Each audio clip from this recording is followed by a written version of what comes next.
Good evening, Charlie P here. Welcome to Mood Swings.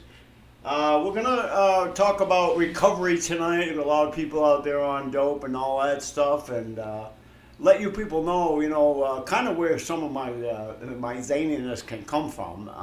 Some of you got the idea without me saying anything, but today's my 26th year, what we call clean, and I'm a Vietnam vet, an ex heroin addict, alcohol user, every drug under the sun. I'm not going to go into that. I lived a super life of depression, oppression, and being very self-destructive. And you'll hear me say jokes on here once in a while, and I'm out of my mind, right? I might have been fun to party with, but anyway, I am fun to party with now that I've pulled myself together with the help of an unknown God and a few good friends like my friend Darlene, who's here tonight with me. Sitting in the living room. We've had dinner together at Cello's, and it wasn't gross, it was okay. Basically that's my story. Darlene has known me probably about 13 or 14 years. She's a very beautiful woman and a young lady, we might say. I couldn't get the pictures on there because I didn't have time to resize them, okay, for BlogTalkRadio. And, you would get some idea of who's in my living room with me tonight. So, it's actually a pleasure to be able to share a little truth about myself. And, I came home from Vietnam and, we partied in the 60s, but, I'm not going to mention all the drugs, okay? I'm not going to do any trigger thing for anybody because I had a million triggers. Oh, my goodness. And some of you can relate to that. And, but anyway, after the Vietnam War, it was emotional enough, and I can't go into the whole story on that deal. But all I can do is say I tried to use, like, alcohol to keep me from doing drugs and doing the heroin because I didn't want to stick it in my arm like the rest of my friends were doing. And I just didn't want to do it. And I don't want to tell you how many head-on collisions I had and how blacked out I was during the 70s. Now, my mom would tell you that I don't have a mean bone in my body, but I found out that I did. And I found out a lot about myself that I didn't know when I came into this certain program for help. And I tried doing it on my own. I couldn't do it. I'm cool with God. He's cool with me. It just wasn't working out. I didn't have fellowship. So thanks to that type of fellowship, it's okay to say what it is, but I'm not going to because I don't want to be the only representative. If I fall, we all fall. Well, anyway, you know what I'm talking about, and you know the program I'm talking about. And here it is. It's my anniversary, man, and I'm busy doing other stuff. I'm doing like music on my computer, all kinds of stuff, and I get a phone call from somebody, actually a text message, and here we go. We're gonna be typing back and forth, and it's my young friend Ashley, and. She goes, happy anniversary. And I'm like, oh, yeah. So, it's not that it's not a big deal. It's just that thanks to, what's taken place for me on this earth, which was really a hostile place. I don't have to go into detail for some of you. You know what that's about. And... but it was a hostile world, man. And right now I know the world is crazy and I can seem a little zany, but I have been a lot of places. I have grown in a kind of a tough family and neighborhood and all that stuff, but, I could be a city boy, I could be a country boy. I think Sophia Loren said it the best. She did an 80s commercial or somewhere around there, and I forget what it was, but she'd say, I am many women. And I'm like, I say that to my guy friends, and they're like, you're weird, man. But anyway, but I am. I'm many people, many things, and it was a job and a half to integrate who I really am from birth to the present, and pull that all together into one being with the help of God and some good friends. And Darlene's one of them friends, and she's got her own story if she cares to share that. I just want the audience out there to know. We call this mood swings because it ain't no joke, dude. It ain't no joke. I have been in severe mood swings. It was something they called rapid cycle bipolar, but I wasn't really rapid cycle bipolar. I was just rapid cycle. And I still am, and I've been clean all this time. So I kind of freak people out in person because they're like, wow, man, where's he coming from? Well, I guess they live a sheltered life. I don't know, man. And these are city people. They walk over dead bodies to cop dope, And so you know what I'm talking about if you're out there.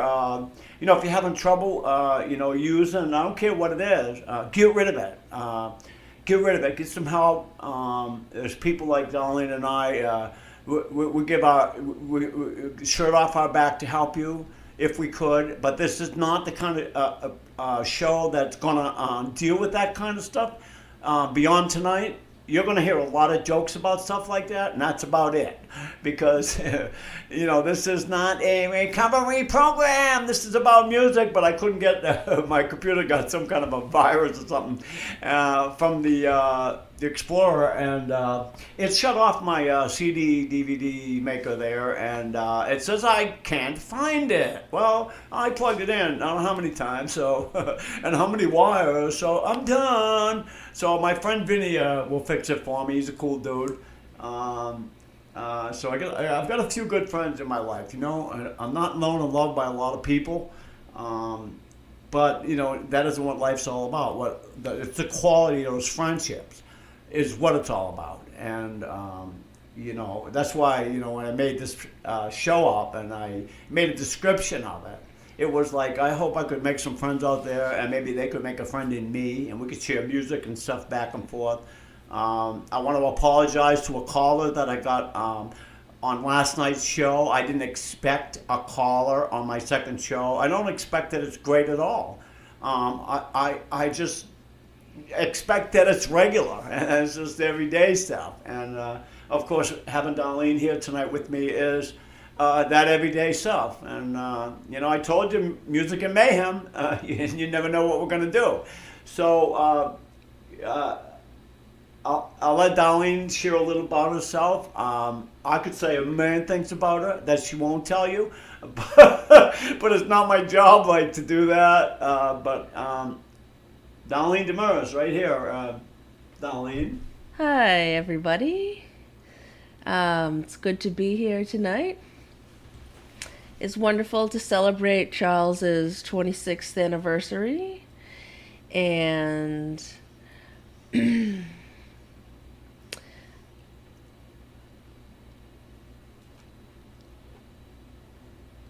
Charles, what's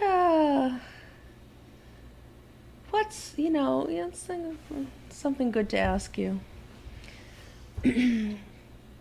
After going through 26 years up till now,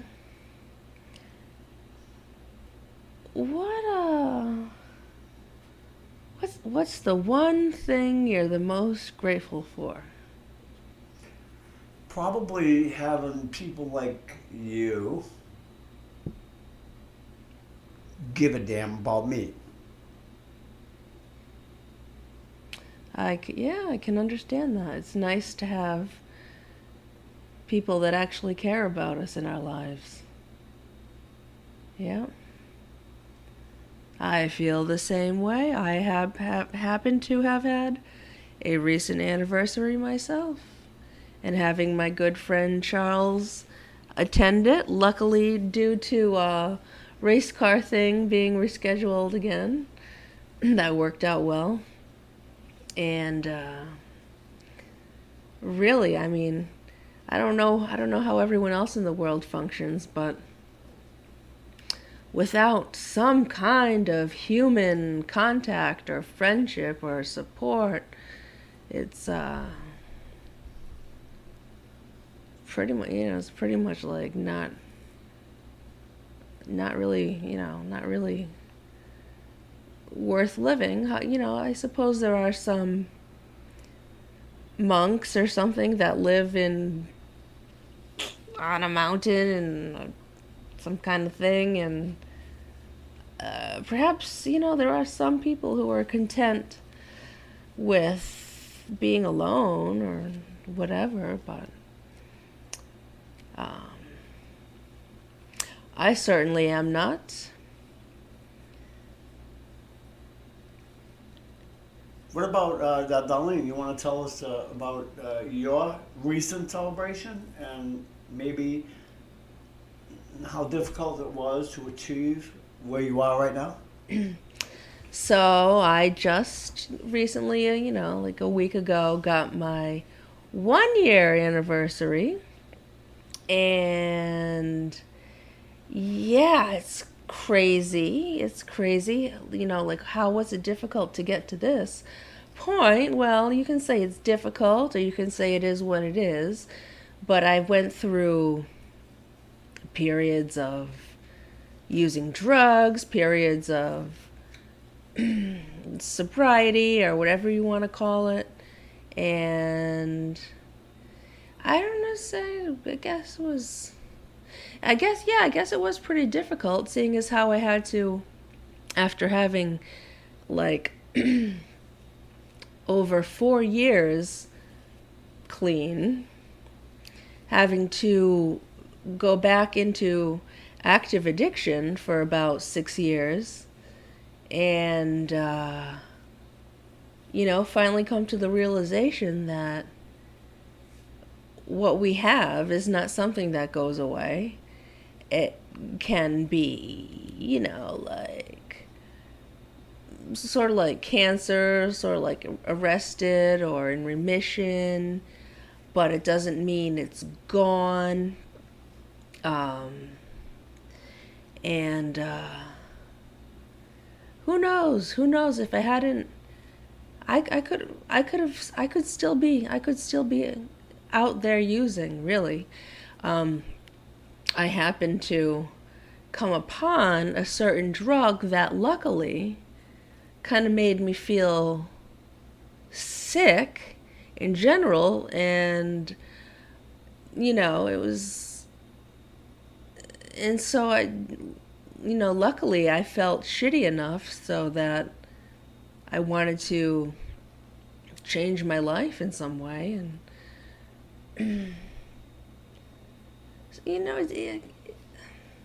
it doesn't seem like it was like really difficult, but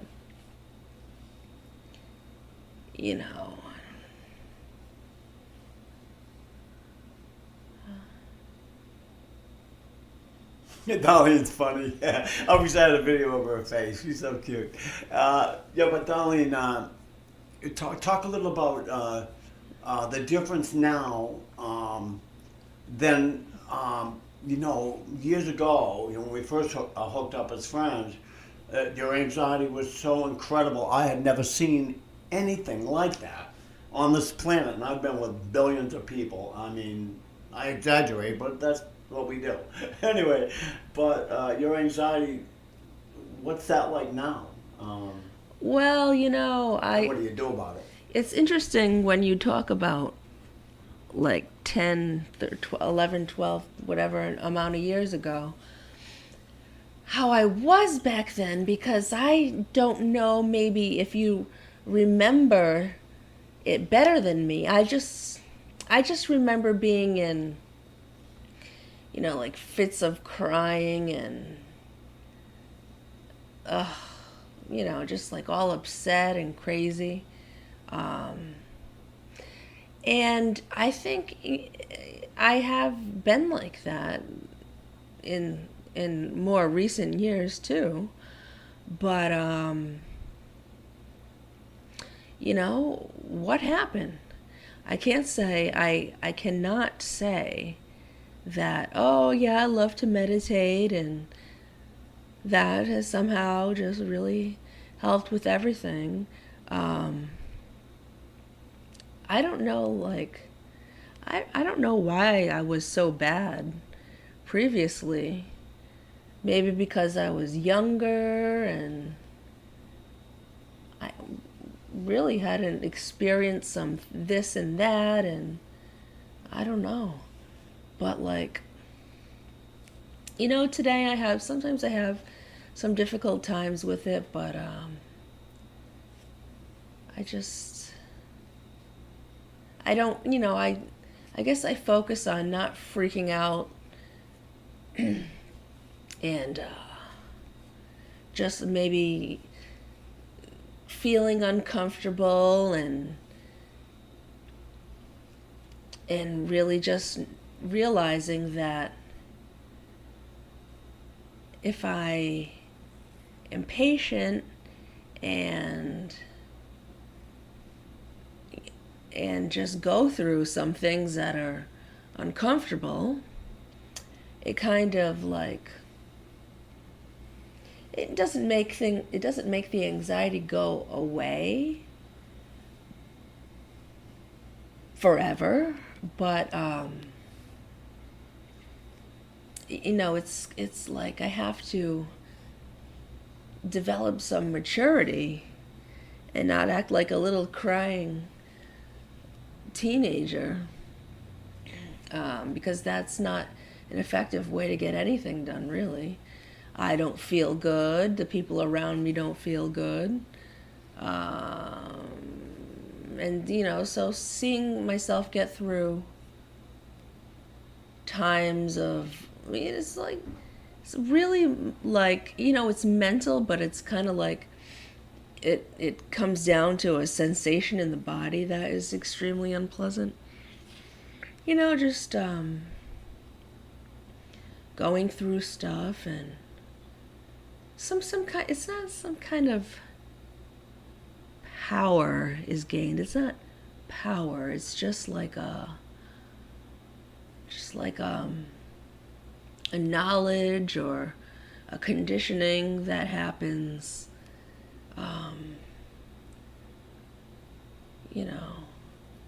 And yeah, I don't know. I guess I've just been through enough insanity and emotional craziness that it's kind of like just have to, in a way, just kind of like, if this expression, if anybody understands the expression of turning things over, in a way, like not being like the master of everything. Like, I have to figure this out, I have to figure that out, I have to be in charge of everything. It's just, it's just all different things is,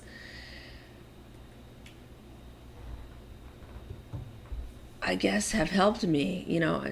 It's taken a while. It's hard. It can be very difficult stuff to learn. And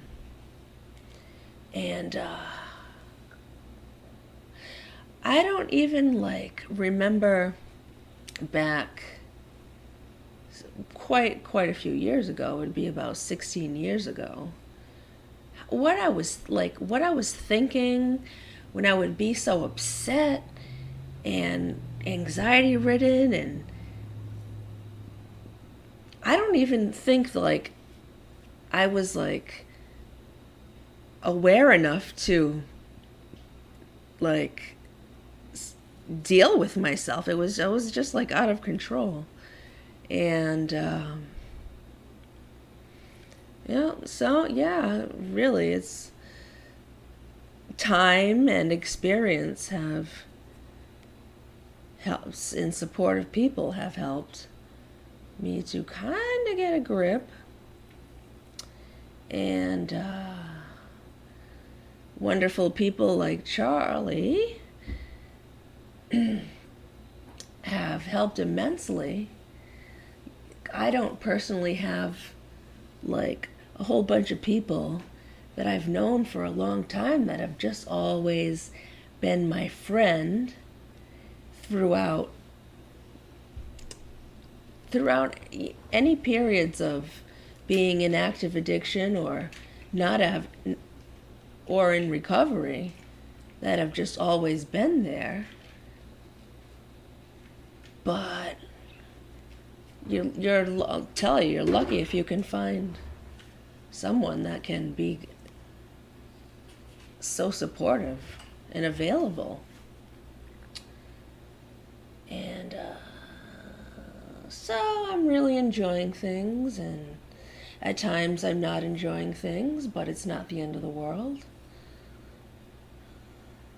I love Darlene. She's like doing when you're doing acid and having a good trip. All right, Darlene, thank you for sharing, because what my celebration is all about is that we have done this with the help of a God that you choose.